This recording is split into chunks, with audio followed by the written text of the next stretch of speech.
What is going on, everybody? I hope and pray that y'all are just doing incredibly well. So, on this video, I want to talk about something a little bit different, and that's terminating contracts, right?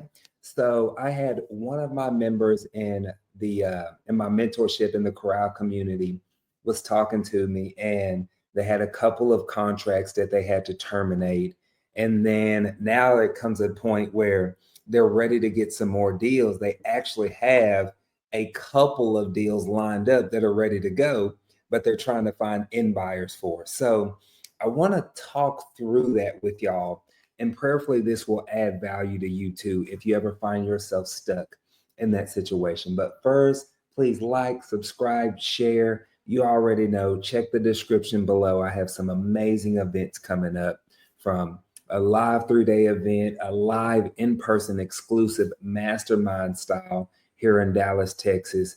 So check those things out. But let's talk about terminating contracts. Now, first and foremost, one of the biggest fears that new investors have when they are getting started is not being able to find an end buyer.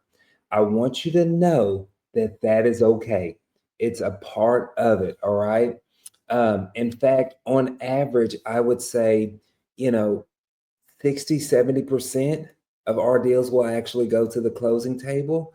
So that means that on a good month, 7 out of 10 actually go to the closing table, and we have to terminate 3. Okay, like that is a part of it. No harm, no foul. Right now, nobody wants to terminate a contract, okay? But there's several reasons on why we may have to terminate a contract. Perhaps we don't find an end buyer. Maybe there's title issues. Maybe there's airship issues. There's a number of reasons that can go on. But I just want you to know that it is a part of the business. That's like owning a restaurant and then saying you don't want to open up the doors because you're scared of a dish to break, right? How many times have you been at a particular restaurant and you hear a waitress or somebody drop a glass or break a plate or something, right? It's going to happen. It's a part of business. The same thing applies here with real estate, okay? Contracts are going to get terminated. Now, I will say something here. A lot of the families that we are helping and serving are in distress situations, meaning they're facing foreclosures or they have issues going on.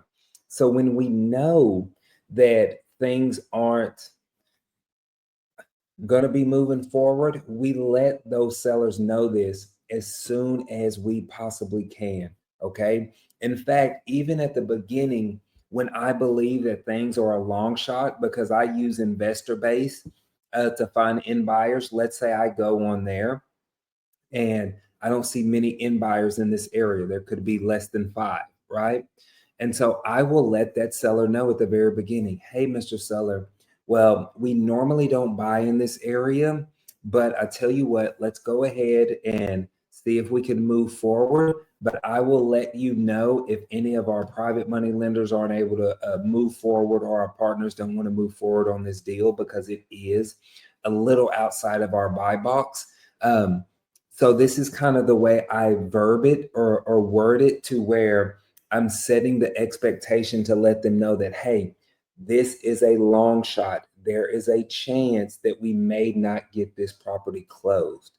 Okay. So I think that as long as you do things in an ethical manner, in a timely manner like this, like, for example, we always put a 30-day option period and a 30-day close on our properties, but I would never string a seller along for 30 days. We're going to let them know as quickly as we possibly can. So I think that's just the main thing that I wanted to share here on this video. I don't want to make it too long, but I want to just really emphasize the importance to know that contracts are going to get terminated, and it's a part of the game. Don't let it throw you off your game. Oh, another thing that I actually want to mention, how this particular community member was kind of hesitant to get those properties under contract. They're trying to line up the buyer first. We don't want to do that. Okay. there's nothing wrong with building out your buyer's list, but you should absolutely not in any form or fashion be sending out a deal that you do not have under contract. Absolutely not. Okay. Remember that contract is what protects you and your equitable interest in that property. So you want to make sure that we're not doing that. Okay. Get it under contract first. And remember that option period is what gives us the ability to terminate these contracts. No harm, no foul, and walk away. Okay. So you have nothing to lose at the end of the day and trying. Even if you only make $2,000 on the deal, right? I know it's not ideal, but you made $2,000. You made you a small little assignment fee to have a decent steak dinner and a good bottle of bourbon one night, right?